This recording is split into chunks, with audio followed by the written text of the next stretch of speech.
Sir ಹೇಳಿ sir, ಏನು ಹೇಳ್ತೀರಾ ಮೊನ್ನೆಯಿಂದ ನಡೀತಾ ಇರುವ ಘಟನೆ ಬಗ್ಗೆ ನೀವೇನು ಹೇಳ್ತೀರಾ ಸರ್? ಎಲ್ಲ ಕಾಣಿಸ್ತಾ ಇದೆ ಮೇಲೆ ಅಂದೀಗ SIT ಅಧಿಕಾರಿಗಳು ಯಾವುದನ್ನು ಸಹ ಹೊರಗೆ ಬಿಡ್ತಾ ಇರೋದು, ಅದಕ್ಕೋಸ್ಕರ ಕಾದು ನೋಡ್ತಾ ಇದ್ದೀವಿ. ಈಗ ಒಂದು ಅಧಿಕೃತ ಮಾಹಿತಿ ಬರಬೇಕಾಗಿದೆ. ಯಾಕಂದರೆ ಜನಸಾಮಾನ್ಯರು ಇದ್ರ ಬಗ್ಗೆ ಭಾಳಷ್ಟು ಆಸಕ್ತಿಯಿಂದ ಕಾಯ್ತಾ ಇದ್ದಾರೆ. ಈ ಅಧಿಕೃತ ಮಾಹಿತಿ ಬರದೇ ಇರೋದ್ರಿಂದ ಜನರಿಗೆಲ್ಲೋ ಕುತೂಹಲ ಮೂಡ್ತಾ ಇದೆ ಮತ್ತು ಇನ್ನೂ ಒಂದೊಂದು ಸ್ವಲ್ಪ ಸಂಶಯ ಸಹ ಮೂಡ್ತಾ ಇದೆ. ಆದರೆ ಆದಷ್ಟು ಬೇಗ ಈ ಅಧಿಕೃತ ಮಾಹಿತಿ ಅಗತ್ಯ ಇದೆ ಅಂತ ಹೇಳ್ತಾ ಇದ್ದೀವಿ. ಸರ್ ನಮಸ್ತೆ ಸರ್. ಸರ್ ಈಗಾಗಲೇ ಬಂದಿರೋ ಮಾಹಿತಿ ಪ್ರಕಾರ ಜಯಂತ್ ಅವರು SIT ಕಚೇರಿಗೆ ಭೇಟಿ ನೀಡಿ ಕಂಪ್ಲೇಂಟ್ ಕೊಟ್ಟಾಗ ಅವರು ಧರ್ಮಸ್ಥಳ ಪೊಲೀಸ್ ಸ್ಟೇಷನ್ಗೆ ಕಳಿಸಿದಾರಂತೆ. ಈಗಾಗಲೇ ಧರ್ಮಸ್ಥಳ ಪೊಲೀಸ್ ಸ್ಟೇಷನಲ್ಲಿ ಜಯಂತ್ ಅವರ ಏನು ಕಂಪ್ಲೇಂಟನ್ನು FIR ಮಾಡ್ತಾ ಇದ್ದಾರಂತೆ. ಏನು ಹೇಳ್ತೀರಾ ಸರ್? ಮತ್ತು ಇವತ್ತಿನ ಬೆಳವಣಿಗೆಯಲ್ಲಿ ಬೆಳಗ್ಗೆ ಹೋದಂಥ SIT ಅಧಿಕಾರಿಗಳು ಇನ್ನೂ ಹೊರಗೆ ಬಂದಿಲ್ಲ, ಮಧ್ಯಾಹ್ನ ಊಟಕ್ಕೆ ಕೂಡ ಬಂದಿಲ್ಲ. 2 ಮೂಟೆ ಉಪ್ಪು ತಗೊಂಡು ಹೋಗಿದ್ದಾರಂತೆ. ಸರ್ ಏನು ಹೇಳ್ತೀರಾ ಸರ್? ಇವತ್ತೇನಾದರೂ ಶವಗಳ ಅಸ್ಥಿಪಂಜರ ಸಿಕ್ಕಿದೆ ಅನ್ನೋ ಮಾಹಿತಿ ಇದೆ. ಅಲ್ಲದೇನೂ ಕೂಡ ಹಿಂದೆನೂ ಸಿಕ್ಕಿದೆ.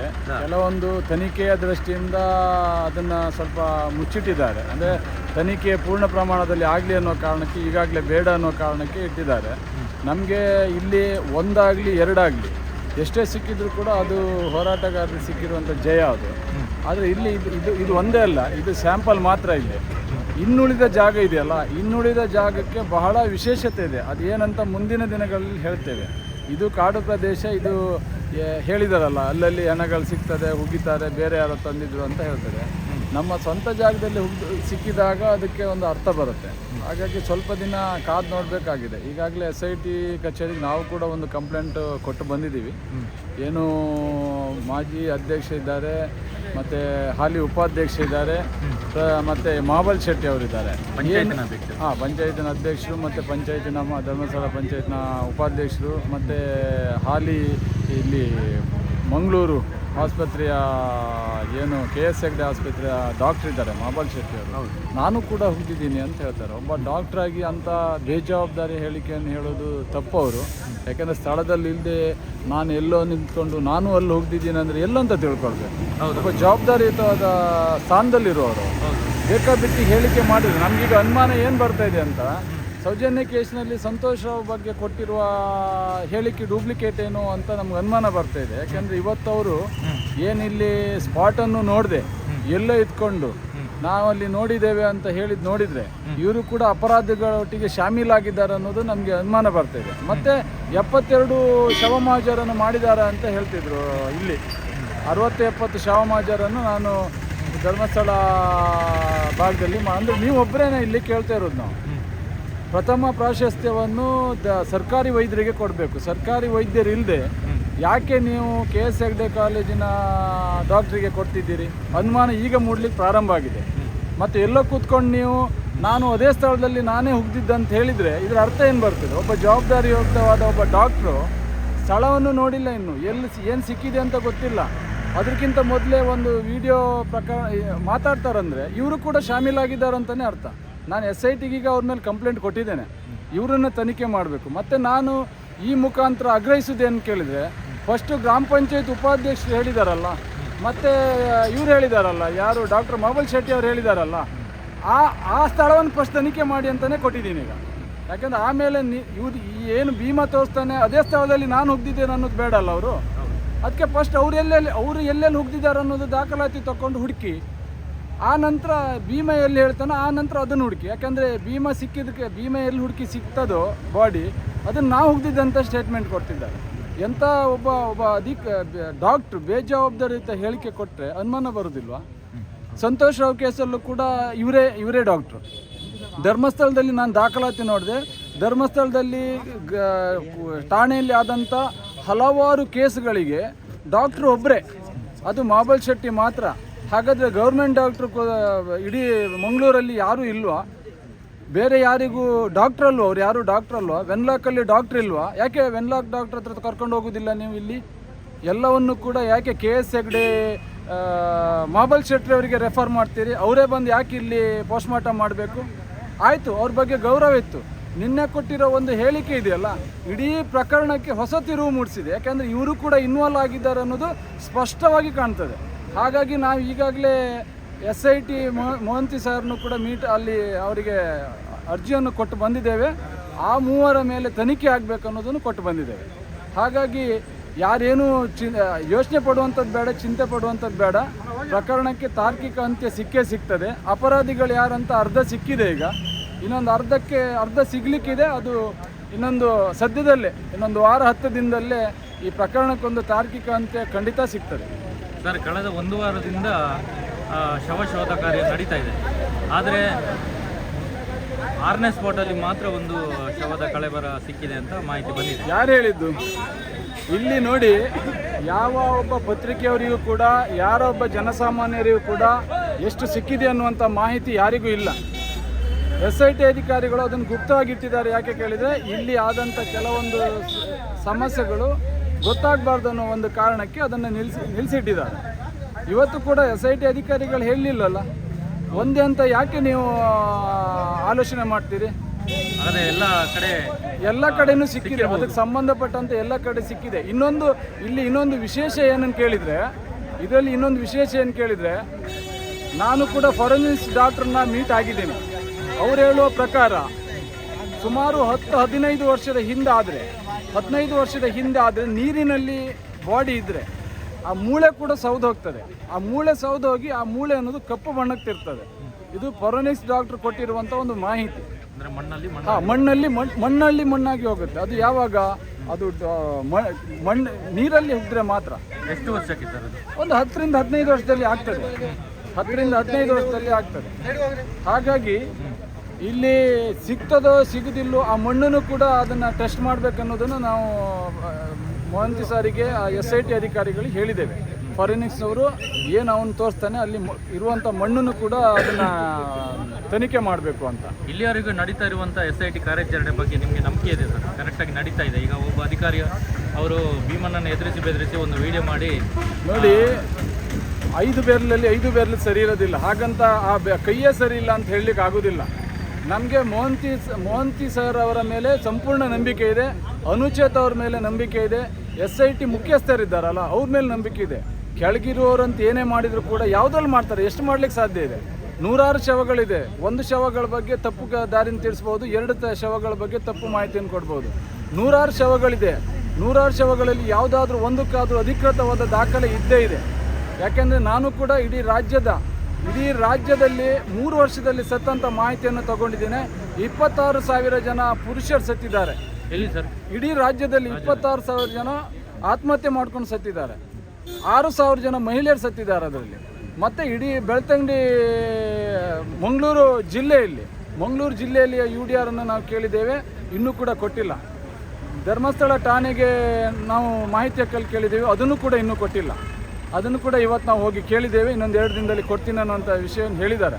ಯಾಕೆಂದರೆ ಎಲ್ಲೂ ಕೂಡ ತಪ್ಪಿಸ್ಕೊಳ್ಳಿಕ್ಕೆ ಆಗೋದಿಲ್ಲ. ಗ್ರಾಮ ಪಂಚಾಯತ್ ಏನು ಮಾಜಿ ಅಧ್ಯಕ್ಷರಿದ್ದಾರೆ, ಹಾಲಿ ಉಪಾಧ್ಯಕ್ಷರಿದ್ದಾರೆ, ಡಾಕ್ಟರ್ ಮಾಬಲ್ ಶೆಟ್ಟಿಯರಿದ್ದಾರೆ, ಏನೇನೋ ಹೇಳಿಕೆಯನ್ನು ಕೊಡ್ತಿದ್ದಾರಲ್ಲ, ಯಾವ ಹೇಳಿಕೆಗೂ ಟ್ಯಾಲಿ ಆಗೋದಿಲ್ಲ. UDRಲ್ಲಿ ಸತ್ತಂಥ 464 ಕೇಸ್ಗಳು UDRಲ್ಲಿ ಸತ್ತಂಥದ್ದಿದೆ. ಈಗ ಭೀಮಾ ತೋರಿಸ್ತಿರೋದು 464 ಬಿಟ್ಟು ಬೇರೆ ತೋರಿಸ್ತಿರುವಂಥದ್ದು. ಆ 464 UDRಗೂ ಇಲ್ಲಿ ತೋರಿಸ್ತಾ ಇರುವ ಹೆಣಗಳಿಗೂ ಸಂಬಂಧಗಳೇ ಇಲ್ಲ. ಹಾಗಾಗಿ ಏನು ಆರೋಪಿಗಳಿದ್ದಾರೆ ಅವರು ಸಿಕ್ಕಿ ಬೀಳೋದಂತೂ ಖಂಡಿತವಾಗಿ ಸಿಕ್ಕಿ ಬೀಳ್ತಾರೆ. ಮತ್ತೆ ಜನರಿಗೆ ಯಾವುದು ಕನ್ಫ್ಯೂಷನ್ ಬೇಡ, ಬಾಡಿ ಸಿಕ್ಕಿದೆಯೋ ಇಲ್ಲೋ ಅಂತ ಕನ್ಫ್ಯೂಷನ್ ಬೇಡ. ಆಲ್ರೆಡಿ ಈಗಲೇ ನಮಗೆ ಬಂದಿರೋ ಮಾಹಿತಿ ಪ್ರಕಾರ ಆಲ್ರೆಡಿ 5-6 ಬಾಡಿ ಮೇಲೆ ಸಿಕ್ಕಿದೆ. ಇವತ್ತು ಕೂಡ ದೊಡ್ಡ ಬೆಳವಣಿಗೆ ಆಗಿದೆ. ಇವತ್ತಿನ ಬೆಳವಣಿಗೆ ದೊಡ್ಡ ಬೆಳವಣಿಗೆ ಆಗಿದೆ. ಸರ್, ರಿಸರ್ವ್ ಫಾರೆಸ್ಟ್ನಲ್ಲಿ ಶವಗಳನ್ನು ಹೂಳ್ಬೋದು? ಇಲ್ಲ, ರಿಸರ್ವ್ ಫಾರೆಸ್ಟ್ನಲ್ಲಿ ಯಾವುದೇ ಕಾರಣಕ್ಕೂ ಶವವನ್ನು ಹೂಡಲಿಕ್ಕೆ ಅವಕಾಶವೇ ಇಲ್ಲ. ಈಗ ಇದು ರಿಸರ್ವ್ ಫಾರೆಸ್ಟ್ ಅವಕಾಶವೇ ಇಲ್ಲ. ಅದು ಹೇಗೆ ಕೇಳಿದರೆ ಅದನ್ನು ಸಂಬಂಧಪಟ್ಟ ಜಿಲ್ಲಾಧಿಕಾರಿಯವರು ಸಂಬಂಧಪಟ್ಟ ಫಾರೆಸ್ಟ್ ಆಫೀಸರ್ಗೆ, ಯಾಕೆಂದು ಹೇಳಿದರೆ ಒಂದು ಗ್ರಾಮದಲ್ಲಿ ಏನು ರುದ್ರಭೂಮಿಗಳು ಇರುವುದಿಲ್ಲ, ಒಂದು ವೇಳೆ ಕಾಡಂಚಿನಲ್ಲಿ ಹುಗಿಬೇಕಾದಂಥ ಸಂದರ್ಭ ಬಂದಲ್ಲಿ ಅವರು ಮಾರ್ಕ್ ಮಾಡಿ ತೋರಿಸ್ತಾರೆ. ಒಂದು ಸರ್ವೆ ಸ್ಕೆಚ್ಚಲ್ಲಿ ನಮ್ಮ ಸರ್ವೆ ನಂಬರ್ ಇಷ್ಟಿದೆ, ಇಷ್ಟರಲ್ಲಿ ನಿಮಗೆ ಸರ್ಕಾರ ಒಂದು ವೇಳೆ ಕೇಳಿದರೆ ಆವಾಗ ಒಂದು 5 ಸೆಣ್ಸೋ 3 ಸೆಣ್ಸೋ ಅಥವಾ 10 ಸೆಣ್ಸ್ ಜಾಗವನ್ನು ಮಾರ್ಕ್ ಮಾಡ್ತಾರೆ. ನಕ್ಷೆಯಲ್ಲಿ ಒಂದೇ ಕಡೆ ಮಾರ್ಕ್ ಮಾಡಿ ಕೊಡ್ತಾರೆ. ಈ ಸ್ಥಳದಲ್ಲಿ ನೀವು ಅದನ್ನು ದಫನ್ ಮಾಡ್ಬೋದು. ಆ ಮಾಹಿತಿ ಕೂಡ ಸರ್ಕಾರಕ್ಕೆ, ಪಂಚಾಯಿತಿಗೆ, ಸಂಬಂಧಪಟ್ಟ ಕಂದಾಯ ಇಲಾಖೆಗೆ, ಜಿಲ್ಲಾಧಿಕಾರಿಯವರಿಗೆ ಮತ್ತು ಸಂಬಂಧಪಟ್ಟ ಫಾರೆಸ್ಟ್ ಇಲಾಖೆಯವರಲ್ಲೂ ಕೂಡ ಆ ದಾಖಲಾತಿ ಇರ್ತದೆ. ಸುಮ್ಮನೆ ಇಲ್ಲಿ ಬೇಕಾಬಿಟ್ಟು ಮಾತಾಡಿದ ಕೂಡಲೇ ಜನರ ಮನಸ್ಸನ್ನು ಡೈವರ್ಟ್ ಮಾಡಲಿಕ್ಕೆ ನಾವು ಅಲ್ಲೇ ಹೋಗ್ದಿದ್ದೇವೆ. ಇಲ್ಲಿ ಸತ್ತಂತ ಹೆಣ ಅಂದರೆ ನಾನು ಕೂಡ ಇಡೀ ರಾಜ್ಯದ ಯಾವ ದೇವಸ್ಥಾನಗಳಿದೆ, ಧರ್ಮಸ್ಥಳ ಬಿಟ್ಟು ಸುಬ್ರಹ್ಮಣ್ಯದ್ದು ತೆಗೆದಿದ್ದೇವೆ, ಕೊಲ್ಲೂರು ತೆಗೆದಿದ್ದೇವೆ, ಮಾರಣಕಟ್ಟೆ ತೆಗೆದಿದ್ದೇವೆ, ಕಟೀಲು ತೆಗೆದಿದ್ದೇವೆ. ಎಲ್ಲ ಕ್ಷೇತ್ರದಲ್ಲೂ ಕೂಡ ದೊಡ್ಡ ದೊಡ್ಡ ನದಿ ಹರಿತಾ ಇದೆ. ಯಾವ ಕ್ಷೇತ್ರದಲ್ಲೂ ಸತ್ತಂತ ಒಂದೆರಡು ಉದಾಹರಣೆ ಬಿಟ್ಟರೆ ಯಾವ ಕ್ಷೇತ್ರದಲ್ಲೂ ಇಷ್ಟೊಂದು ಸತ್ತಂತ ಯಾವುದೇ ಉದಾಹರಣೆಗಳಿಲ್ಲ. ಹಾಗಾದರೆ ಎಲ್ಲ ಬಂದು ಸಾಯೋರು ಧರ್ಮಸ್ಥಳಕ್ಕೆ ಬಂದು ಸಾಯ್ತಾರಾ? ಪ್ರಶ್ನೆ ಮಾಡಬೇಕಲ್ಲ ನಾವು. ಹಾಗಾದರೆ ಇಲ್ಲಿ ಸತ್ತಂತ ಯು ಡಿ ಆರ್ ಎಲ್ಲೋಗಿದೆ? ಇಷ್ಟು ಜನ ಸತ್ತಿದ್ರಲ್ಲ, ಆ ಯು ಡಿ ಆರ್ ಎಲ್ಲೋಗಿದೆ? ಯು ಡಿ ಆರ್ ಎಲ್ಲ ಸತ್ತಂತ ದಾಖಲಾತಿಯಲ್ಲಿದೆ. ಹಾಗಾದರೆ ಇಡೀ ರಾಜ್ಯಕ್ಕೊಂದು ಕಾನೂನು, ಧರ್ಮಸ್ಥಳ ಬೆಳ್ತಂಗಡಿ ಪೊಲೀಸ್ನವರಿಗೊಂದು ಕಾನೂನು ಏನು ಹೇಳ್ತದೆ? ಯು ಡಿ ಆರ್ ಆದಂಥ ಯಾವುದೇ ಹೆಣವನ್ನು 2 ದಿನ ಇಟ್ಕೊಳ್ಬೇಕು, ಮತ್ತು ಅದನ್ನು ತನಿಖೆ ಆಗುವವರೆಗೂ ಅದನ್ನು ಸುಡಬಾರ್ದು. ಆ ನಂತರ ಎಲ್ಲಿ ಸುಡ್ತಾರೆ ಅನ್ನೋ ದಾಖಲಾತಿಯನ್ನು ಪಂಚಾಯತ್ ಮತ್ತು ಪೊಲೀಸ್ ಠಾಣೆಯಲ್ಲಿ ಇಡಬೇಕನ್ನುವಂಥದ್ದು ಕಾನೂನು. ಅದನ್ನೆಲ್ಲ ಬಿಟ್ಟು ನಾನು ಅಲ್ಲಿ ಹೋಗಿದ್ದೇನೆ ಇಲ್ಲಿ ಹೋಗಿದ್ದೇನೆ ಅಂದರೆ ಹಾಗಾದರೆ ಏನು? ಇದರಿಂದ ನೀವು ಕೂಡ ಆರೋಪಿಗಳ ಜೊತೆಗೆ ಇದ್ದೇ ಹೋಗ್ದಿದ್ದ? ಕೇಳಬೇಕಲ್ಲ, ನಾವು ಪ್ರಶ್ನೆ ಮಾಡಬೇಕಲ್ಲ. ನಾವು ಯಾರ ಬಗ್ಗೆ ವಿರೋಧ ಮಾಡ್ತಾ ಇಲ್ಲ ಇಲ್ಲಿ. ಸರ್, ಈಗ ಸೌಜನ್ಯ ಹೋರಾಟದಿಂದಲೇ ಇದೆಲ್ಲ ಹೊರಗೆ ಬಂತು ಅಂತ ನೀವು ಹೇಳ್ತೀರಾ? ಹೌದು, ಸೌಜನ್ಯ ಹೋರಾಟದಿಂದಲೇ ಬಂದಿರುವಂಥದ್ದು. ಸೌಜನ್ಯ ಹೋರಾಟದಿಂದಲೇ ಇಲ್ಲಿ ನೋಡಿ, ಸೌಜನ್ಯದ ಹೋರಾಟದ ಹಿಂದೂ ಕೂಡ 3-4 ಹೋರಾಟ ಈ ಭಾಗದಲ್ಲಿ ನಡೆದಿದೆ. ವೇದವಲ್ಲಿ ಪ್ರಕರಣದಲ್ಲಿ ನಡೆದಿದೆ, ಪದ್ಮಲತಾ ಪ್ರಕರಣದಲ್ಲೂ ಕೂಡ ನಡೆದಿದೆ. ಅದೆರಡೂ ಪ್ರಕರಣಗಳು ದೊಡ್ಡ ಮಟ್ಟದಲ್ಲಿ ಸದ್ದು ಮಾಡಿದೆ. ಆ ಎರಡೂ ಪ್ರಕರಣದಲ್ಲಿ ನ್ಯಾಯ ಸಿಕ್ಕಲಿಲ್ಲ. 3ನೇ ಪ್ರಕರಣ ನಡೆದಿದ್ದು ಯಮುನಾ ಮತ್ತು ನಾರಾಯಣ. ಆ ಪ್ರಕರಣದಲ್ಲೂ ಕೂಡ ನ್ಯಾಯ ಸಿಗಲಿಲ್ಲ. ಸೌಜನ್ಯ ಪ್ರಕರಣದಲ್ಲೂ ನ್ಯಾಯ ಸಿಗಲಿಲ್ಲ. ಆ ಪ್ರಕರಣ ದೊಡ್ಡ ಮಟ್ಟದಲ್ಲಿ ಹೋರಾಟ ಆದ್ದರಿಂದ ಏನು ದೂರುದಾರ ಇದ್ದಾರೆ ಅವನಿಗೆ ಧೈರ್ಯ ಬಂದು ಇವತ್ತು ಬಂದು ನಾನಿದ್ದೇನೆ, ನಾನು ಕೂಡ ಅದಕ್ಕೆ ಸಾಕ್ಷಿ ಹೇಳ್ತೇನೆ, ನನಗೆ ಏನು ನಾನು ಮಾಡಿರೋ ಪಾಪ ಪ್ರಜ್ಞೆ ಕಾಡ್ತಾ ಇದೆ ಅಂತ ಬಂದಿದ್ದಾನೆ. ಇಲ್ಲಾಂದರೆ ಹೇಗೆ ಬರ್ತಾ ಇದ್ದಾನೆ? ಹಾಗಾದರೆ ಬರೋದಾಗಿದ್ದರೆ 2014ರಲ್ಲಿ ಹೋದವನು 2025ರಲ್ಲಿ ಬರಬೇಕಾದ್ರೆ ಅವನಿಗೊಂದು ಕಾರಣ ಬೇಕಲ್ಲ. ಇಲ್ಲಿ ಹೇಳಿದ ಕೂಡಲೇ ಧರ್ಮ ವಿರೋಧಿ ಯಾರು? ಧರ್ಮಸ್ಥಳಕ್ಕೆ ಅಣ್ಣಪ್ಪ ಸ್ವಾಮಿಗೆ ಈಗಲೂ ಕೂಡ ಹೋಗಿ ಬಂದವನೇ ನಾವು. ಯಾರು ಹೋರಾಟಗಾರರು, ಯಾರು ದೇವರ ಬಗ್ಗೆ, ದೇವಸ್ಥಾನಗಳ ಬಗ್ಗೆ ವಿರೋಧ ಮಾಡ್ತಾ ಇಲ್ಲ. ನಾವು ಧರ್ಮದ ಹೆಸರಿನಲ್ಲಿ, ದೇವಸ್ಥಾನದ ಹೆಸರಿನಲ್ಲಿ ಆಗುವಂಥ ಅನಾಚಾರಗಳ ಬಗ್ಗೆ ವಿರೋಧ ಮಾಡ್ತಿದ್ದೀವಿ ಅಷ್ಟೇ, ಬೇರೆ ಏನು ಮಾಡ್ತಾ ಇಲ್ಲ. ಈಗ SIT ತಂಡದಿಂದ ಸೌಜನ್ಯ, ಪದ್ಮಲತಾ, ವೇದವಲ್ಲಿ, ನಾರಾಯಣ, ಆನೆಮೋತ, ನಾರಾಯಣ, ಇದು 4 ಕೂಡ ನಾವು ಮಾಡುವುದಿಲ್ಲ. ಯಾಕೆಂದ್ರೆ ಸೌಜನ್ಯ ಪ್ರಕರಣದ ಸಾಕ್ಷಿಯನ್ನ ಕೊಡ್ಲಿಕ್ಕೆ ನಾವು ಇವತ್ತು SIT ಹೋಗಿದ್ದೇನೆ. ಈಗಲೂ ಕೂಡ SIT ಹೋಗಿ ಬಂದಿದ್ದು. SIT ಮುಖ್ಯಸ್ಥರ ಜೊತೆ ನಾವು ಮಾತಾಡಿದ್ವಿ. ಸೌಜನ್ಯ ಪ್ರಕರಣದ ಸಾಕ್ಷಿಯನ್ನು ನಾವು ನಿಮಗೆ ಕೊಡ್ತೀವಿ. ಅವ್ರು ಹೇಳಿದ್ರು ಸೌಜನ್ಯ ಪ್ರಕರಣಕ್ಕೆ ನಾವು ಈಗ ಅದನ್ನು ತಲೆ ಹಾಕಲಿಕ್ಕೆ ನಮಗೆ ಆದೇಶ ಇಲ್ಲ, ಅದನ್ನು ಬಿಟ್ಟು ಬೇರೆ ಯಾವುದೇ ಸಾಕ್ಷಿ ಇದ್ರೂ ತನ್ನಿ ಅಂದರು. ಇಲ್ಲಾಂದರೆ ಸೌಜನ್ಯ ಪ್ರಕರಣದ ಸಾಕ್ಷಿಯನ್ನು ಕೂಡ ನಾವು SIT ಮುಂದೆ ಇಡಲಿಕ್ಕೆ ತಯಾರಿದ್ದೇವೆ. ಪದ್ಮಲತಾ ವೇದವಲ್ಲಿದು ಆಲ್ರೆಡಿ ಕಂಪ್ಲೇಂಟ್ ಆಗಿದೆ. ಅದರ ಚರ್ಚೆಯೂ ಕೂಡ ಆಗ್ತಾ ಇದೆ. ಅದು SIT ಅವರಿಗೆ ಅಧಿಕೃತವಾಗಿ ಇನ್ನೂ ಕೂಡ ಯಾವುದೇ ಆದೇಶ ಬಂದಿಲ್ಲ. ಅವರು SIT ಅವರಿಗೆ ಈಗ ಬಂದಿದ್ದು ಭೀಮಾ ಹೇಳಿರುವಂಥ ಒಂದು ಏನು ಸಾವುಗಳ ಪ್ರಕರಣಗಳಿದೆ ಅದನ್ನು ಮತ್ತೆ ಹಿಂದೆ ಮಿಸ್ ಆದಂಥ ಕರ್ನಾಟಕ ರಾಜ್ಯದಲ್ಲಿ ಯಾವುದೇ ಠಾಣೆಯಲ್ಲೂ ಕೂಡ ಮಿಸ್ ಆದರೂ ಕೂಡ ಅದ್ರ ಬಗ್ಗೆ ತನಿಖೆ ಮಾಡಿ ಅಂತ ಅವರಿಗೆ ಆದೇಶ ಆಗಿರೋದು. ಹಾಗಾಗಿ ನಾವು ಇಡೀ ರಾಜ್ಯದ ಎಲ್ಲಿ UDR ಆಗಿದೆ 1995ರಿಂದ ಎಲ್ಲಿ UDR ಪ್ರಕರಣಗಳು ನಡೆದಿದೆ ಆ ಪ್ರಕರಣಗಳ ಮಾಹಿತಿಯನ್ನು ನಾವು ಇಡೀ ರಾಜ್ಯದ ಕೇಳಿದ್ದೇವೆ. 31 ಜಿಲ್ಲೆಯ UDR ಪ್ರಕರಣಗಳ ಮಾಹಿತಿಯನ್ನು ಈಗಾಗಲೇ ಕೇಳಿದ್ದೇವೆ ನಾವು. ಅಷ್ಟು ಮಾಹಿತಿಗಳು ನಮ್ಗೆ ಬೇಕು, ಎಲ್ಲೆಲ್ಲಿ ಸತ್ತಿದ್ದಾರೆ. ಯಾಕೆಂದರೆ ಅಲ್ಲಿ UDR ಕಳೆದೋದಂಥ ಏನು ಹೆಣ್ಮಕ್ಳಿದ್ದಾರೆ ಅಥವಾ ಹೆಂಗಸರಿದ್ದಾರೆ, ಗಂಡಸರಿದ್ದಾರೆ, ಅವರಿಗೂ ಇಲ್ಲಿ ಆಗಿರುವಂಥ ಪ್ರಕರಣಕ್ಕೂ ಸಂಬಂಧ ಇದೆಯಾ ಅನ್ನೋದನ್ನು ನಾವು ಕೇಳಿದ್ದೇವೆ. ಆ ಸಂದರ್ಭದಲ್ಲಿ ನಮಗೆ ಕೊಟ್ಟಂಥ ಮಾಹಿತಿ ಏನೆಂದರೆ 3 ವರ್ಷದಲ್ಲಿ ಇಡೀ ರಾಜ್ಯದಲ್ಲಿ ಆತ್ಮಹತ್ಯೆ ಮಾಡಿಕೊಂಡವರ ಗಂಡಸರ ಸಂಖ್ಯೆ 26,000, ಹೆಂಗಸರ ಸಂಖ್ಯೆ 6,000 ಅನ್ನುವಂಥ ಮಾಹಿತಿಯ ಆಧಾರದಲ್ಲಿ ನಮಗೆ ಕೊಟ್ಟಿದ್ದಾರೆ.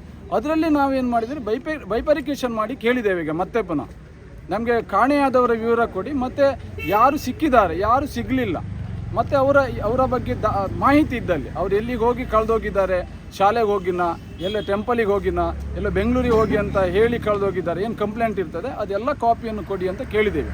ಬಹುಶಃ ನಾವು ನಿನ್ನೆ ದಿನ ರಾಜ್ಯ ಮಾನವ ಹಕ್ಕು ಆಯೋಗಕ್ಕೂ ಕೂಡ ಭೇಟಿ ಕೊಟ್ಟಿದ್ದೇವೆ. ಮೊನ್ನೆ 3 ದಿನದ ಹಿಂದೆ ಭೇಟಿ ಕೊಟ್ಟು ಅವ್ರ ಜೊತೆನೂ ಕೂಡ ಡಿಸ್ಕಸ್ ಮಾಡಿದ್ದೇವೆ. ಇನ್ನೂ 3 ದಿನದಲ್ಲಿ ರಾಷ್ಟ್ರೀಯ ಮಾನವ ಹಕ್ಕು ಆಯೋಗದ ಜೊತೆನೂ ಕೂಡ ಡೆಲ್ಲಿಗೆ ಹೋಗ್ತಾ ಇದ್ದೇವೆ. ಅಲ್ಲೂ ಕೂಡ ಅವ್ರ ಜೊತೆ ನಾವು ಚರ್ಚೆ ಮಾಡ್ತೇವೆ. ಅವರ ಈ ಪ್ರಕರಣದ ಮೇಲುಸ್ತುವಾರಿ ಅವರು ಕೂಡ ನೋಡಬೇಕು ಅನ್ನೋದು. ಯಾಕಂದರೆ ಒಬ್ಬ ಮನುಷ್ಯನಿಗೆ ಸಮಸ್ಯೆ ಆದಾಗ ಅದರ ಹಕ್ಕು ಒಂದು ಮಾನವ ಹಕ್ಕುಗಳ ಅಡಿಯಲ್ಲಿ ಬರ್ತದೆ. ಆದರೆ ರಾಜ್ಯ ಮಾನವ ಹಕ್ಕು ಇರ್ಬೋದು, ರಾಷ್ಟ್ರೀಯ ಮಾನವ ಹಕ್ಕು ಮಾತಾಡ್ತಾ ಇಲ್ಲ. ಇಬ್ಬರು ಮಾತಾಡ್ತಾ ಇಲ್ಲ. ಅದೇ ನಮ್ಗೆ ಅಚ್ಚರಿ ಆಗ್ತದೆ. ಅದು ಯಾಕೆ ಇರಬೇಕಂತ, ಸರ್ಕಾರದ ಕೋಟಿಗಟ್ಟಲೆ ಹಣ ವ್ಯಯ ಮಾಡಲಿಕ್ಕೆ ಇರುವಂಥ ಸಂಸ್ಥೆಗಳವು. ಒಬ್ಬ ಮನುಷ್ಯನಿಗೆ ಸಮಸ್ಯೆ ಆದಾಗ ಅಸಹಾಯಕತೆ ಸಂದರ್ಭದಲ್ಲಿ ಅವರಿಗೆ ಸಹಾಯ ಮಾಡಲಿಕ್ಕಾಗಿ ಇರುವಂಥದ್ದೇ ಮಾನವ ಹಕ್ಕು ಆಯೋಗ. ಒಂದು ಆಯೋಗಕ್ಕೆ ವರ್ಷಂಪ್ರತಿ 100 ಕೋಟಿ ಖರ್ಚು ಮಾಡ್ತಾರೆ. ಯಾಕೆ ಇವರು ಅಲ್ಲಿ ಕೂತ್ಕೊಂಡು ತಿನ್ಲಿಕ್ಕೆ ಖರ್ಚು ಮಾಡೋದು? ಇಂಥದ್ದೊಂದು ದೊಡ್ಡ ವಿಷಯ ಸುಪ್ರೀಂ ಕೋರ್ಟ್ ಆದೇಶ ಇದೆ. ಕೆಲವೊಂದು ವಿಷಯವನ್ನು ಸ್ವಯಂ ಪ್ರೇರಿತವಾಗಿ ಸುಮೋಟೋ ಆ್ಯಕ್ಟಲ್ಲಿ ತನಿಖೆ ಮಾಡಲಿಕ್ಕೆ ಅವಕಾಶ ಇದೆ. ಯಾಕೆ ಮಾಡ್ತಾ ಇಲ್ಲ? ಪ್ರಶ್ನೆ ಮಾಡಬಾರ್ದಾ? ಜನರ ಟ್ಯಾಕ್ಸಿನ ಹಣವನ್ನು ತಿಂತಾ ಇರೋದವರು, ಜನರ ತೆರಿಗೆ ಹಣವನ್ನು ಸಂಬಳದ ರೂಪಲ್ಲಿ ತಗೊಳ್ತಾ ಇರ್ಬೋದು. ಕೇಳಬೇಕಲ್ಲ, ಜನ ಮಾತಾಡಬೇಕಲ್ಲ. ಮಾತಾಡಿದರೆ ವಿರೋಧ ಆಗ್ತದ? ಯಾಕೆ ವಿರೋಧ ಆಗ್ತದೆ? ಸರ್ಕಾರಿ ಹಣ, ಸಂಬಳ, ಕಾರು, ಬಂಗ್ಲೆ ಎಲ್ಲ ತಗೊಳ್ತಾ ಇಲ್ವಾ ನೀವು? ಇಂಥ ಒಂದು ಪ್ರಕರಣದಲ್ಲಿ ಸ್ವಯಂ ಪ್ರೇರಿತವಾಗಿ ಕೇಸ್ ದಾಖಲು ಮಾಡಿಕೊಂಡು ತನಿಖೆ ಮಾಡಲಿಕ್ಕೆ ಆಗೋದಿಲ್ವಾ? ಹಾಗಾಗಿ ನಾವು ರಾಜ್ಯ ಸರ್ಕಾರಕ್ಕೂ ಮನವಿ ಮಾಡ್ಕೊಂಡಿದ್ದೇವೆ. ಯಾಕೆಂದರೆ ಇಲ್ಲಿ ಹೋರಾಟಗಳು ಒಂದು ಕಡೆ ಆದರೆ ದಾಖಲಾತಿಗಳು ಪ್ರಮುಖ ಒಂದು ಘಟ್ಟ. ಇಲ್ಲೀಗ ನೋಡಿ, ಮೊನ್ನೆ ದಿನ ಕೇಳ್ತಾರೆ 10 ವರ್ಷದ UDR ದಾಖಲಾತಿ ನಮ್ಮ ಹತ್ರ ಇಲ್ಲ ಅಂತ. ಅಂದರೆ 100% ಇಲ್ಲಿ ಪ್ರೂವ್ ಆಗಿದೆ. ಸುಟ್ಟಾಕಿದ್ದಾರೆ ಅಂತ ಹೇಳ್ತಾರೆ. ಸುಟ್ಟಾಕಿದ್ದಲ್ಲ, 100% ಪ್ರೂವ್ ಆಗಿದ್ದಾರೆ. ಇಲ್ಲಿ ಅವ್ರು ಇನ್ನೂ ಅಲ್ಲಿದ್ದಾರೆ ಅನ್ನೋದು 100% ಪ್ರೂವ್ ಆಗಿದೆ. ಇಲ್ಲಿ ನೋಡಿ, ಎಲ್ಲಿ ಪಂಚಾಯತ್ ಅಧ್ಯಕ್ಷರ ಹೇಳಿಕೆ ಇರ್ಬೋದು, ಉಪಾಧ್ಯಕ್ಷರ ಹೇಳಿಕೆ ಇರ್ಬೋದು, ಅಥವಾ ಏನು ಮಾಬಲ್ ಶೆಟ್ಟಿ ಅವರ ಹೇಳಿಕೆ ಇರ್ಬೋದು, 3 ಹೇಳಿಕೆ ಸಾಕು. ಇಲ್ಲಿ ಏನು ಆಗ್ತಿದೆ ಅನ್ನೋದಕ್ಕೆ ಅದು 3 ಹೇಳಿಕೆ ಸಾಕು. ಜವಾಬ್ದಾರಿಯುತವಾದ ಸ್ಥಾನದಲ್ಲಿದ್ದವರು ಸ್ವಲ್ಪ ಹೇಳುವಾಗ, ಮಾತಾಡುವಾಗ ಸ್ವಲ್ಪ ಇತಿಮಿತಿಯಲ್ಲಿ ಇರಬೇಕಾಗುತ್ತೆ. ಬೇಕಾಬಿಟ್ಟು ಹೇಳಿಕೆಯನ್ನು ಕೊಡ್ಲಿಕ್ಕೆ ಆಗೋದಿಲ್ಲ. ಆಯಿತು, ನೀವು ದಾಖಲಾತಿ ಕೊಡಿ ಅಂದರೆ ಅದನ್ನು ಕೊಡ್ಬೋದಲ್ಲ, ದಾಖಲಾತಿಯನ್ನು ಇಡ್ಬೋದಲ್ಲ. ದಾಖಲಾತಿ ಇಟ್ಟು ಇಷ್ಟು ವರ್ಷದಲ್ಲಿ ಇಷ್ಟ ಆಗಿದೆ, ಇಂಥ ಪ್ಲೇಸ್ ಅಂತ ಇರೋದಿಲ್ವ? ನಾಳೆ ಇಲ್ಲೊಂದು ಹೆಣ ಸಿಕ್ತಂದ್ರೆ ಇದು ನಾನೇ ಹೋಗ್ದಿದ್ದು, ಅಲ್ಲೊಂದು ಹೆಣ ಸಿಕ್ತಂದ್ರೆ ಅದು ನಾನೇ ಹೋಗ್ದಿದ್ದು ಅಂತ ಹೇಳಲಿಕ್ಕೆ ಏನು ಅಧಿಕಾರ ಇದೆ? ಏನು ಬೇಕಾಬಿಟ್ಟು ಹೇಳಲಿಕ್ಕೆ? ಈಗ ಸೌಜನ್ಯ ಕೇಸು ತಗೊಳ್ಳಿಕ್ಕೆ ಆಗ್ತಾ ಇಲ್ಲ, SIT ಕೇಸ್ ಹೇಳ್ತಾ ಇದ್ದೀರಾ. ಈಗ ಇದನ್ನೇ ಒಂದು ಸಮಿತಿಯನ್ನು ರಚನೆ ಮಾಡಿ ಸೌಜನ್ಯ ಕೇಸನ್ನು ಹಾಗೆ ಒರಿಜಿನಲ್ ಆಗಿ ಅವರಿಗೆ ಇನ್ನೂ ಒಪ್ಪಿಸೋಕ್ಕಾಗಲಿಲ್ಲ. ನಾವು ಕೇಳಿದ್ದೀವಿ. ಈಗ ನಾವು ಸೌಜನ್ಯ ಕೇಸಿನ ಸಾಕ್ಷಿಯನ್ನು ಕೊಡಲಿಕ್ಕೆ SIT ಮುಖ್ಯಸ್ಥರ ಹತ್ರ ನಾವೀಗ ಹೋಗಿದ್ದೇವೆ. ನಾನು ಹೋಗಿದ್ದೇನೆ. ಅವ್ರು ಹೇಳಿದರು, ಸೌಜನ್ಯ ಕೇಸನ್ನು ನನಗೀಗ ತಗೊಳ್ಳಿಕ್ಕೆ ಆಗೋದಿಲ್ಲ, ಏನಿದ್ರು ನಮಗೆ ಬಂದಿರುವಂಥದ್ದು ಇದಕ್ಕೆ ಮಾತ್ರ ಆದೇಶ. ಮುಂದೆ ಸರ್ಕಾರದಲ್ಲಿ ನಾವು ಇದನ್ನು ಬರಿತೇವೆ ಸರ್ಕಾರಕ್ಕೆ. ಬರೆದಾಗ ನಮ್ಗೇನಾದ್ರು ಅವಕಾಶ ಕೊಟ್ಟರೆ ನಾವು ತನಿಖೆ ಮಾಡ್ತೀವಿ. ನೈಜ ಸಾಕ್ಷಿ ಕೊಡ್ತೀನಿ ಅಂತ ಹೇಳ್ತಾ ಇದ್ರಲ್ಲ, ಹೌದು ಕೊಡ್ತೀವಿ ಅಂತ ಈಗ ತಗೋಬೋದಲ್ಲ ನಾಳೆ? ಅಲ್ಲ, ಅವ್ರಿಗೆ ಆದೇಶ ಬೇಕಲ್ಲ. ಯಾವ್ದು ಇಲ್ಲಿ ನೋಡಿ, ಸಪ್ರೇಟ್ ಟೀಮ್ ಮಾಡ್ಬೋದಲ್ಲ? ಅದಕ್ಕೆ ಸಪ್ರೇಟ್ ಟೀಮ್ ಮಾಡ್ಲಿಕ್ಕೆ ಇವ್ರಿಗೆ SITಗೆ ಆಗೋದಿಲ್ಲ, ಅದು ಸರ್ಕಾರ ಮಾಡಬೇಕು. ನಾವು ಸರ್ಕಾರಕ್ಕೆ ನಾವು ಯಾಕೆ, ಜನ ಕೇಳ್ತಿದ್ದಾರಲ್ಲ, ಜನ ಮಾಧ್ಯಮದವರು ಯಾರೋ ನಿನ್ನೆ ಮಾಧ್ಯಮದಲ್ಲಿ ನೋಡಿದೆ ನಾನು, ಯಾವುದು ಸುವರ್ಣ TV ಇರ್ಬೋದು, ಪವರ್ TV ಕೊಡಿ. ಯಾರಿಗೆ? ಇವ್ರ ಅಪ್ಪನ ಮನೆ ಆಸ್ತಿನ ಸಾಕ್ಷಿ?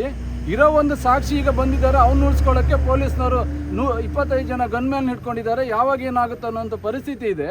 ತಗೊಂಡೋಗಿ ಏನು ಪವರ್ TV ಮುಂದಿಡಬೇಕಾ? ಇವನು ಅಜಿತ್ ಹನುಮಕ್ಕನವ್ರು ಮುಂದಿಡಬೇಕಾ ಸಾಕ್ಷಿನ? ಅಥವಾ ಯಾರೋ ಕೇಳ್ತಾರಲ್ಲ ಸಾಕ್ಷಿ ಕೊಡಿ ಕೋರ್ಟೇ ತಡೀರಿ ಅಂತ ಕೋರ್ಟ್ ನಿಲ್ಲಿಸ್ತಾ ಇದೆ. ಆ ಸಾಕ್ಷಿನ ಎಲ್ಲಿ ತಗೊಂಡೋಗಿ ಕೊಡ್ಬೇಕು? ನಾವು ಯಾರಿಗೆ ಕೊಡಬೇಕು? ಅದಕ್ಕಾದ ಒಂದು ಪ್ರಾಪರ್ ಚಾನಲ್ ಇದೆಯಲ್ಲ, ಸರ್ಕಾರ ಆದೇಶ ಮಾಡಬೇಕು ಇವರಿಗೆ. ಹಾಗಿದ್ರೆ ಇಲ್ಲೇ ಮಾಡ್ಬೋದಲ್ಲ. ಈಗ ಮೊನ್ನೆ ತನಿಖೆ ಬಗ್ಗೆ ನಿಮ್ಗೆ ಗೊತ್ತಾಗಿದೆ. ಮೊನ್ನೆ ತನಿಖೆಯಲ್ಲಿ ಮಂಗಳೂರು SP ಅವರು ಮಾಡಬೇಕಾದ್ರೂ ಕೂಡ ಎಷ್ಟು ಪ್ರಸಂಗಗಳು ನಡೀತು. ಆಮೇಲೆ ಏನು ನಡೀತು ನೀವೇ ಕಂಡಿದ್ದೀರಲ್ಲ. ಸರ್ಕಾರ ಒಪ್ಪಿ ಬರೆದಾಗ ಮಾತ್ರ ಅದಕ್ಕೆ ಅವಕಾಶ ಇರೋದು. ಆಯಿತು, ನಾಳೆ ಸಾಕ್ಷಿನ ಕೊಟ್ಟರೆ ಯಾರು ತನಿಖೆ ಮಾಡಬೇಕು? ಸಾಕ್ಷಿನ ಎಲ್ಲಿ ಕೊಡ್ತೀರಿ ನೀವು? SIT ರಚನೆ ನೀವು ಹೇಳ್ತಾರೆ ನೈಜ ಸಾಕ್ಷಿನ ಕೊಡ್ತೀವಿ ಅಂತ ಹೇಳಿ, ಯಾರಿಗೆ ಕೊಡಬೇಕು? ಕೊಡಿ, ಒಂದು ಟೀಮಿಗೆ ರಚನೆ ಮಾಡಿ ಅವ್ರು ಮಾಡಲಿ. ನಾವು ಕೇಳ್ತಿರೋದು ಅದನ್ನೆಲ್ಲ. ಕೊಡಿ, SIT ರಚನೆ ಯಾರಿಗೂ ಕೊಡ್ಲಿಕ್ಕೆ ಆಗೋದಿಲ್ಲ, ಹಾಕಿ ಕೊಡ್ಲಿಕ್ಕೆ ಆಗೋದಿಲ್ಲ. ಅದಕ್ಕೊಂದು ಪ್ರಾಪರ್ ಚಾನಲ್ ಇದೆ. ಸಾಕ್ಷಿನೇ ಕೊಡ್ತೀವಿ ಅಂತ ಹೇಳಿ, ಅಲ್ಲ, ನೈಜ ಸಾಕ್ಷಿನ ಯಾರಿಗೆ ಕೊಡಬೇಕು? ಆಯುಕ್ತರಿಗೆ ಕೊಡಿ. ತಡೀರಿ, ಫೋಟೋ ಕೇಸ್ ತಗೋಬೇಕಂತ ಇದೆಯಲ್ಲ, ಆರ್ಡರ್ ಇದೆಯಲ್ಲ ಯಾವುದು? ಹೌದು, ನೈಜ ತಕೊಂಡೋಗಿ ಅವ್ರಿಗೆ ಅಧಿಕಾರ ಇರ್ಬೇಕಲ್ಲ. ಅವ್ರು ಹೇಳಲಿ. ನಮ್ಗೆ ಅದೇ ನಾವು ಕೇಳಲಿಕ್ಕೆ ಹೋಗಿರೋದು. ನಾವು ಕೇಳ್ತಾ ಇದ್ದೀವಲ್ಲ. ನೀವು ಅಲ್ಲ ಕೇಳಲಿ, ಅವರು ನಾವು ಕೊಡ್ತೀವಿ. ನೀವು ಹೇಳಿ, ನೀವು ಎಲ್ಲಿ ಬರ್ಬೇಕು ಹೇಳಿ, ನಾವು ಬರ್ತೀವಲ್ಲ. ನೀವು ನಮ್ಗೆ ಆದೇಶ ಕೊಡಿಸಿ. ಸರ್ಕಾರದಿಂದ ಕೊಡ್ತೀರೋ, IG ಕೊಡ್ತೀರೋ, ಯಾರಿಂದ ಕೊಡ್ತೀವಿ? ಆಯಿತು, ನಾವು ಸೌಜನ್ಯ ತನಿಖೆಯನ್ನು ಮಾಡ್ತೇವೆ, ಕೊಡಿ. ಆವಾಗ ನಾವು ಕೊಡ್ತೀರೋ, ಆವಾಗ ನೀವು ಮಾತಾಡಿ. ಸುಮ್ಮನೆ ನೀವು ಕೊಡಿ ಅಂತ ಯಾರಿಗೆ ಕೊಡಬೇಕು? ಸಾಕ್ಷಿನ ಯಾರಿಗೆ ಕೊಡಬೇಕು? ಬಂದಂತ ತೀರ್ಮಾನ ಯಾವುದು? ಅವರು ಈಗ ಸೌಜನ್ಯ ಕೇಸನ್ನು ತಗೊಳ್ಳೋದಿಲ್ಲ ಅಂತ ಹೇಳಿದ್ದಾರೆ. ಬಿಡಿ ಅಂತ ಸದ್ಯಕ್ಕೆ ಅದನ್ನು ತಗೊಳ್ಳಿಕ್ಕೆ ಆಗೋದಿಲ್ಲ ಅಂತ ಹೇಳಿದ್ದಾರೆ. ನಾವೀಗ ಬೆಳ್ತಂಗಡಿಯಲ್ಲಿ SIT ಕಚೇರಿಗೆ ಹೋಗಿನೇ ಬಂದಿರೋದು. ನಾವು ಹೇಳಿದ್ದೇವೆ, ನಾವು ತರ್ತೀವಿ, ನಮ್ಗೆ ಅವಕಾಶ ಕೊಡಿ ಅಂತ ಕೇಳಿದ್ದೀವಿ. ಆದರೆ ಅವ್ರು ಏನು ಹೇಳಿದ್ದಾರೆ, ಸೌಜನ್ಯ ಸಾಕ್ಷಿನ ಕೊಡಲಿಕ್ಕೆ ಸದ್ಯದ ಪರಿಸ್ಥಿತಿಯಲ್ಲಿ ನಮಗೆ ಅವಕಾಶಗಳಿಲ್ಲ, ಸೌಜನ್ಯನ ತನಿಖೆ ಮಾಡಲಿಕ್ಕೆ ಅವಕಾಶ ಇಲ್ಲ. ಆದ್ದರಿಂದ ನಮಗೆ ತನಿಖೆ ಮಾಡಲಿಕ್ಕೆ ಬಂದಿರೋದು ಈ ವಿಷಯದಲ್ಲಿ ಮಾತ್ರ. ಏನೀಗ ಭೀಮಾ ಎನ್ನುವ ವ್ಯಕ್ತಿ ಅಥವಾ ಅನಾಮಿಕ ವ್ಯಕ್ತಿ ಬಂದು ನಮಗೆ ಸಾಕ್ಷಿ ಹೇಳ್ತೀನಿ ಅಂತ ಬಂದಿದ್ದಾನೆ, ಅದನ್ನು ನಾವು ತನಿಖೆ ಮಾಡಲಿಕ್ಕೆ ಮತ್ತು ಈ ಇಡೀ ರಾಜ್ಯದಲ್ಲಿ ಅಸಹಜ ಸಾವುಗಳ ಮತ್ತು UDRಗಳ ಏನು UDRಗಳಾಗಿದೆ, ಮಿಸ್ ಆಗಿದೆ, ಮಿಸ್ಸಿಂಗ್ ಕಂಪ್ಲೇಂಟ್ ಆಗಿದೆ, ಅದನ್ನೆಲ್ಲ ತನಿಖೆ ಮಾಡಿ ಅಂತ ನಮಗೆ ಆದೇಶ ಬಂದಿರೋದ್ರಿಂದ ಅದ್ರ ಬಗ್ಗೆ ಸಂಬಂಧಪಟ್ಟ ಯಾವುದೇ ದಾಖಲಾತಿ ಇದ್ದರೂ ಯಾವುದೇ ಕಂಪ್ಲೇಂಟ್ಸ್ ಇದ್ದರೂ ತನ್ನಿ ಅಂತ ಹೇಳಿದ್ದಾರೆ. ಸರ್, ಈಗ ಇಬ್ಬರು ಮುಂದೆ ಬಂದಿದ್ದಾರೆ, ಇದೇ ಥರ ಇನ್ನೂ ಕೂಡ ಹಲವು ಜನ ಇರ್ಬೋದು? ಇಲ್ಲ, ಇನ್ನೂ ಇದ್ದಾರೆ. ಯಾಕೆಂದರೆ ಜನ ನೋಡ್ತಾ ಇದ್ದಾರೆ, ಜನ ಏನು ಆಗ್ತಾ ಇದೆ ಅನ್ನೋದು ನೋಡ್ತಾ ಇದ್ದಾರೆ. ಯಾಕಂದರೆ ದಿನಕ್ಕೂ ಈ ಪ್ರಕರಣಗಳು ತಿರುವು, ಹೊಸ ಬೆಳವಣಿಗೆ ನೋಡಿ. SIT ತನಿಖೆ, SIT ರಚನೆ ಆದಾಗ ಅದರಲ್ಲಿ ಒಬ್ಬರಿಲ್ಲ ಇಬ್ಬರಿಲ್ಲ ಅನ್ನೋದು ಸ್ಟಾರ್ಟ್ ಆಯಿತು. ಆ ನಂತರ ಬಂದರು, ಆ ನಂತರ ಸ್ಟಾರ್ಟ್ ಆಯಿತು, ಪ್ರಾರಂಭ ಆಯಿತು. ಪ್ರಾರಂಭ ಆದ ಅಲ್ಲಿಲ್ಲ ಇಲ್ಲಿಲ್ಲ ಅನ್ನೋದನ್ನು ಹೇಳಿಕೆಗಳು ಬಂತು. ಆ ನಂತರ ಏನಾಗಿದೆ, ಒಬ್ಬ ಅಧಿಕಾರಿಯೇ ಈ ಪ್ರಕರಣಕ್ಕೆ ತಿರುಚುವಂಥ ಕೆಲಸ ಮಾಡ್ದ, ಅಂದರೆ ಹೆದರಿಸುವಂಥ ಕೆಲಸ ಮಾಡ್ದ. ಯಾಕಂದರೆ ಸುಪ್ರೀಂ ಕೋರ್ಟ್ ಗೈಡ್ಲೈನ್ಸ್ ಇದೆ, ಸಾಕ್ಷಿದಾರನಿಗೆ ಅಥವಾ ದೂರುದಾರನಿಗೆ ಯಾವುದೇ ರೀತಿಯ ಸಮಸ್ಯೆ ಆಗದಿದ್ದಂತೆ ನೋಡ್ಕೊಳ್ಳುವಂಥ ಜವಾಬ್ದಾರಿ ಪೊಲೀಸ್ ಇಲಾಖೆದಂತ ಕಾನೂನೇ ಮಾಡಿಬಿಟ್ಟಿದ್ದಾರೆ. ಅಷ್ಟಾದರೂ ಕೂಡ ಅವನಿಗೆ ಹೆದರಿಸುವಂಥ ಕೆಲಸ ಆಗಿದೆ ಅಂದರೆ ಜನರು ನೋಡ್ತಾರೆ, ನಾಳೆ ನಮಗೇನೋ ಸಮಸ್ಯೆ. ಯಾಕೆಂದರೆ ಒಂದು ಪ್ರದೇಶದಲ್ಲಿ ಹೋದಾಗ ಅಲ್ಲಿ ಸಮಸ್ಯೆ ಆಗ್ತದಂತ ಗೊತ್ತಿದ್ದು ಯಾರು ಹೋಗಲ್ಲ. ನದಿ ಹರಿತಾ ಇದೆ, ನದಿಯಲ್ಲಿ ಕಾಲಿಟ್ಟರೆ ನಾವು ಬೆಳ್ಕೊಂಡು ಹೋಗ್ತೀವಂತ ಗೊತ್ತಿದ್ರೆ ನಾವು ಹೋಗೋಕೆ ಹೆದರ್ಕೊಳ್ಳೋದಿಲ್ವ? ಎಲ್ಲ ನದಿ ನೀರು ಕಡಿಮೆ ಆದರೂ ಹೋಗ್ತೀವಿ. ಹಾಗೆ ಇಲ್ಲೂ ಕೂಡ ಇಲ್ಲಿ ಆದಂಥ ಹಲವಾರು ವಿಚಾರಗಳ ಬಗ್ಗೆ ದೊಡ್ಡ ಪ್ರಕರಣ, ಪದ್ಮಲತಾ ಪ್ರಕರಣ, ವೇದವಲ್ಲಿ ಪ್ರಕರಣ, ನಾರಾಯಣ ಯಮುನ ಪ್ರಕರಣ, ಸೌಜನ್ಯ ಪ್ರಕರಣದಲ್ಲಿ ಏನಾಗಿದೆ ಅನ್ನೋದು ಜನ ನೋಡ್ತಾರೆ. ಆವಾಗ ನಾವು ಹೋಗಿ ಮತ್ತೆ ಆ ಸಮಸ್ಯೆ ಸಿಲುಕಿಕೊಳ್ಳೋದು ಯಾಕೆ ಅನ್ನೋ ಕಾರಣಕ್ಕೆ ಸ್ವಲ್ಪ ಹಿಂದೇಟು ಹಾಕಿದ್ದಾರೆ. ಬರ್ತಾರೆ, ಖಂಡಿತ ಬರ್ತಾರೆ. ಒಂದಲ್ಲ, ನಮ್ಮ ಲೆಕ್ಕದಲ್ಲಿ ಕನಿಷ್ಠ ಒಂದು 25ರಿಂದ 50 ಕಂಪ್ಲೇಂಟ್ಗಳು ರಿಜಿಸ್ಟರ್ ಆಗುತ್ತೆ. ನಿಮ್ಗೆ ನೆನಪಿರ್ಬೋದು, ಅಸಾರಾಮ್ ಬಾಪು ಬಗ್ಗೆ ನೀವು ಯೋಚನೆ ಮಾಡಿ. ಅಸಾರಾಮ್ ಬಾಪು ಇಲ್ಲಿಯ ವ್ಯವಸ್ಥೆಗಿಂತ ದೊಡ್ಡ ವ್ಯವಸ್ಥೆಯಲ್ಲಿದ್ದವರು. ಕೋಟ್ಯಾಂತರ ಭಕ್ತರು ಇರುವಂಥ ಒಬ್ಬ ಅಸಾರಾಮ್ ಬಾಪು, ಅವನಿಗೆ ಕೊಟ್ಟಿರುವಂಥ ಕಂಪ್ಲೇಂಟು ಒಂದೇ, ಅವ್ರ ಮೇಲೆ ಕೊಟ್ಟಿರುವಂಥ ಕಂಪ್ಲೇಂಟು ಒಂದೇ. ಅವನ್ನ ಅರೆಸ್ಟ್ ಮಾಡಿ ಜೈಲಿಗೆ ಹೋದ್ರ ಮೇಲೆ ಬಂದಿರುವಂಥ ಕಂಪ್ಲೇಂಟು 53 ಕಂಪ್ಲೇಂಟ್ ಬಂದಿದೆ. ಜನನೂ ಕಾಯ್ತಿದ್ದಾರೆ, ಏನು ಆರೋಪಿಗಳಿದ್ದಾರೆ ಜೈಲಿಗೆ ಹೋಗಲಿ, ಅಥವಾ ಅವ್ರು ಅದಕ್ಕೊಂದು ನಂಬಿಕೆ ಬರಲಿ ಜನರಿಗೆ, ತನಿಖೆ ಶುರು ಮಾಡಿ. ಆವಾಗ ನೋಡಿ ಕಂಪ್ಲೇಂಟ್ ಎಷ್ಟು ಬರ್ತದೆ ಅಂತ ನೋಡಿ. SIT ಏನು ಇವತ್ತು ಬಂದು ನಾಳೆ ಮುಗಿಸುವಂಥ SIT ಅಲ್ಲ. ಕನಿಷ್ಠ ಈ ತನಿಖೆ ಮುಗುವವರೆಗೂ ಇದಕ್ಕೊಂದು ತಾರ್ಕಿಕ ಅಂತ್ಯ ಹಾಕುವವರೆಗೂ ಕೂಡ ಈ ಪ್ರಕರಣ ಚಾಲ್ತಿಯಲ್ಲಿರ್ತದೆ. ಅಸಾರಾಮ್ ಬಾಪುಗೂ ಅದೇ ಆಗಿರೋದು. 10 ವರ್ಷ, 3-4 ವರ್ಷ ಅದನ್ನು ವೆರಿಫೈ ಮಾಡಿದ್ದಾರೆ. 53 ಕೇಸನ್ನು ಕೂಡ ವೆರಿಫೈ ಮಾಡಿ ಅವನಿಗೆ ಶಿಕ್ಷೆ ಕೊಟ್ಟಿದ್ದಾರೆ. ಇನ್ನೂ ಕೆಲವೊಂದು ಪ್ರಕರಣಕ್ಕೆ ಮಾತ್ರ ಶಿಕ್ಷೆ ಕೊಟ್ಟಿರುವಂಥದ್ದು ಇನ್ನೂ ಕೂಡ ನಡೀತಾ ಇದೆ. ಅಂಥ ಒಬ್ಬ ದೇವಮಾನವನ್ನೇ ಒಳಗಾಕಿದ್ದಾರೆ ಅಂದರೆ ತಪ್ಪು ಮಾಡಿದವ್ರು ಯಾರೇ ಇರಲಿ, ಅವನು ಕೂಡ ಧರ್ಮ ರಕ್ಷಣೆಗೆ ನಿಂತಿದ್ದೀನಿ ಅಂತ ಫೋರ್ಸ್ ಕೊಟ್ಕೊಂಡೇ ಇದ್ದಿದ್ದು. ಅಷ್ಟೊಂದು ಲಕ್ಷಾಂತರ ಕೋಟ್ಯಾಂತರ ಜನ ಭಕ್ತರನ್ನು ಹಿಡ್ಕೊಂಡೇ ಇದ್ದಿದ್ದು. ತಪ್ಪು ಮಾಡಿದಾಗ ಧರ್ಮ ಬರುವುದಿಲ್ಲ, ದೇವರು ಬರುವುದಿಲ್ಲ. ತಪ್ಪೇನು ಮಾಡಿದಾನೆ ಅನ್ನೋದು ಮಾತ್ರ ಬರುವುದು, ತಪ್ಪೇನು ಮಾಡಿದ್ದಾರೆ ಅಂತ ಮಾತ್ರ ಬರುವುದು. ಇಲ್ಲಿ ಹಿಂದೆ ಕೊಪ್ಪಳದಲ್ಲಿ ಒಂದು ಘಟನೆ ನಡೆಯಿತು, ಅಲ್ಲೂ ಕೂಡ ಸ್ವಾಮೀಜಿಗಳನ್ನ ಅರೆಸ್ಟ್ ಮಾಡಿದ್ರು. ತಪ್ಪು ಮಾಡಿದಾಗ ಮಾತ್ರ ಮಾಡಿದ್ದು. ಹಾಗಂತೇಳಿ ಭಕ್ತರಲ್ಲಿಗೆ ಹೋಗೋದು ಕಮ್ಮಿ ಮಾಡಲಿಲ್ಲ. ಅಥವಾ ಬೇರೆ ಹಲವಾರು ಉದಾಹರಣೆಗಳನ್ನು ನೀವು TV ಚಾನಲಲ್ಲಿ ಮಾಧ್ಯಮದಲ್ಲೂ ನೋಡಿದ್ದೀರಿ. ಯಾವುದು ಧರ್ಮ ವಿರೋಧಿ ಅಂದ ಕೂಡಲೇ ಏನೋ ಪಟ್ಟ ಕಟ್ಟುವಂಥದ್ದು ಬೇಡ. ಸತ್ತಂಥ ನೂರಾರು ಜನದ ಬಗ್ಗೆ ಒಬ್ಬ ಹಿಂದೂ ಬಿಟ್ಟು ಮುಸ್ಲಿಂ ಮಾತಾಡಬಾರ್ದು, ಕ್ರಿಶ್ಚಿಯನ್ ಮಾತಾಡಬಾರ್ದು. ಇವರಿಬ್ಬರು ಮಾತಾಡಿದರೆ ಧರ್ಮ ವಿರೋಧಿಗಳು. ಬಲಪಂಥೀಯರು ಮಾತಾಡಬಾರ್ದು. ಯಾರು ಅಂದರೆ ಈ ಸತ್ತವ್ರ ಬಗ್ಗೆ ಹಿಂದೂಗಳು ಮಾತ್ರ ಮಾತಾಡಬೇಕು. ಒಬ್ಬ ಈ ಸಂವಿಧಾನ ಏನು ಹೇಳ್ತದೆ, ಭಾರತದ ಸಂವಿಧಾನ ಏನು ಹೇಳ್ತದೆ, ಅವ್ರು ಮಾತಾಡಿದರೆ ಏನು ಧರ್ಮದ ವಿರೋಧಿಗಳ? ಅದೇ ಇಡೀ ಪ್ರಕರಣವನ್ನು ತಪ್ಪಿಸುವಂಥ ಕೆಲಸ ಅಷ್ಟೇ ಇಲ್ಲಿ ಆಗ್ತಾ ಇರೋದು. ಮತ್ತು ಜನಸಾಮಾನ್ಯರಿಗೆ ನಾನು ವಿನಂತಿ ಮಾಡ್ಕೊಳ್ತೇನೆ, ಯಾಕಂದರೆ ಸ್ವಲ್ಪ ಸಮಾಧಾನದಿಂದ ಇಲ್ಲಿ ಏನೂ ಆಗಿಲ್ಲ. ಇಲ್ಲಿ ಎಲ್ಲ ಏನು ತೋರಿಸಿದ್ದಾನೆ, ಯಾರು ಭೀಮಾ ತೋರಿಸಿದ್ದಾನೆ, ಎಲ್ಲ ಒಂದು ಪಾಯಿಂಟಲ್ಲೂ ಕೂಡ ದಾಖಲಾತಿ ಸಿಕ್ಕಿದೆ. ಅವರಿಗೆ ದಾಖಲಾತಿ ಸಿಕ್ಕದೇ ಇದ್ದರೂ ಕೂಡ ಅದಕ್ಕೆ ಸಂಬಂಧಪಟ್ಟಂತೆ ಈಗ ವೈಜ್ಞಾನಿಕವಾಗಿ ಏನು ಮಾಡಬೇಕು, ನಾವು ಭಾರತ ಸರ್ಕಾರಕ್ಕೆ ನಾವು ಮನವಿ ಮಾಡ್ಕೊಂಡಿದ್ದೇವೆ. ಈಗಾಗಲೇ ಭಾರತ ಸರ್ಕಾರಕ್ಕೂ ಮನವಿ ಮಾಡ್ಕೊಂಡಿದ್ದೇವೆ, ಈ ಪ್ರಕರಣಕ್ಕೆ ಅತ್ಯಾಧುನಿಕ ತಂತ್ರಜ್ಞಾನವನ್ನು ಆರ್ಮಿಯಲ್ಲಿದ್ದರೆ ಕೊಡಿ. ಇಲ್ಲಿಲ್ಲ ಅಂದಿದ್ರೆ ವಿದೇಶದಿಂದ ಆದರೂ ತರಿಸಿಕೊಡಿ. ಯಾಕೆಂದರೆ ಇದು ಒಂದು ಕ್ಷೇತ್ರದ ಮೇಲಿರೋ ಕಳಂಕ ತಪ್ಪಬೇಕು, ಇಲ್ಲಿ ಸತ್ತಂಥವರಿಗೆ ನ್ಯಾಯ ಸಿಗಬೇಕು. ನಮ್ಮ ಉದ್ದೇಶ ಅಷ್ಟೇ. ಅದು ಯಾರೇ ಮಾಡಿರ್ಬೋದು, ಆ ಪ್ರಕರಣದಲ್ಲಿ ಯಾರೇ ಇರ್ಬೋದು, ಅವರಿಗೆ ಶಿಕ್ಷೆ ಆಗಬೇಕು ಅಷ್ಟೇ ನಮ್ಮ ಉದ್ದೇಶ. ಸರ್, ಇಷ್ಟು ವರ್ಷ ಆಗಿರುವುದರಿಂದ ಅವರಿಗೆಲ್ಲ ಶಿಕ್ಷೆ ಆಗ್ಬೋದು ಸರ್? ಇಷ್ಟು ವರ್ಷ ಅಲ್ಲ, ನನ್ನ ಅನಿಸಿಕೆ ಪ್ರಕಾರ 50 ವರ್ಷದ ಹಿಂದೆ ಆಗಿರೋ ಪ್ರಕರಣಕ್ಕೂ ಕೂಡ ಶಿಕ್ಷೆ ಆಗ್ತದೆ. ಇಲ್ಲಿ ಮನುಷ್ಯನಿಂದ ಏನಿಲ್ಲ ಅನ್ನೋದು ಜನರಿಗೆ ಸಾಬೀತಾಗಿದೆ. ಯಾಕಂದರೆ ದೈವಶಕ್ತಿ ಅಲ್ಲದೆ ಇಷ್ಟೊಂದು ದೊಡ್ಡ ಸಾಕ್ಷಿಗಳು, ಇಷ್ಟೊಂದು ಸಮಸ್ಯೆಗಳು ಇದ್ದದ್ದು ಒಂದು ರೀತಿಯಲ್ಲಿ ಸಣ್ಣ ಪ್ರಮಾಣದಲ್ಲಿ ಆಗಿ ಇವತ್ತು ಈ ಹಂತಕ್ಕೆ ಬಂದಿದೆ ಅಂದರೆ ಅದು ದೈವಶಕ್ತಿ. ಹಾಗಾಗಿ ನಮಗೆ ದೇವ್ರ ಮೇಲೆ ನಂಬಿಕೆ ಇದೆ. ಈ ಅಧಿಕಾರಿಗಳು ಏನು ಮಾಡ್ತಾರೋ ಗೊತ್ತಿಲ್ಲ, ದೇವರು ನಮಗೆ ನ್ಯಾಯ ಕೊಡಿಸ್ತಾನೆ ಅನ್ನೋ ನಂಬಿಕೆ ಇದೆ. ಸೌಜನ್ಯ ಶಕ್ತಿ ನಮ್ಮ ಹಿಂದಿದೆ. ಇದಕ್ಕೆಲ್ಲ ಮೂಲ ಕಾರಣ ಸೌಜನ್ಯ. ಹಾಗಾಗಿ ಸೌಜನ್ಯ ದೇವಿ ಸ್ವರೂಪಿಯಾಗಿ ನಮ್ಗೆ ಎಲ್ರಿಗೂ ಯಾರು ನ್ಯಾಯ ಕೊಡಿಸುವಂಥ ಕೆಲಸ ಮಾಡ್ತಾಳೋ ಅನ್ನೋ ನಂಬಿಕೆ ನಮಗಿದೆ. ಆ ನಂಬಿಕೆಯಲ್ಲೇ ನಾವು ಇಷ್ಟು ದಿನ ಹೋರಾಟ ಮಾಡ್ತಿದ್ದೀವಿ, ಇನ್ನೂ ಕೂಡ ಮಾಡ್ತೀವಿ. ಧನ್ಯವಾದ.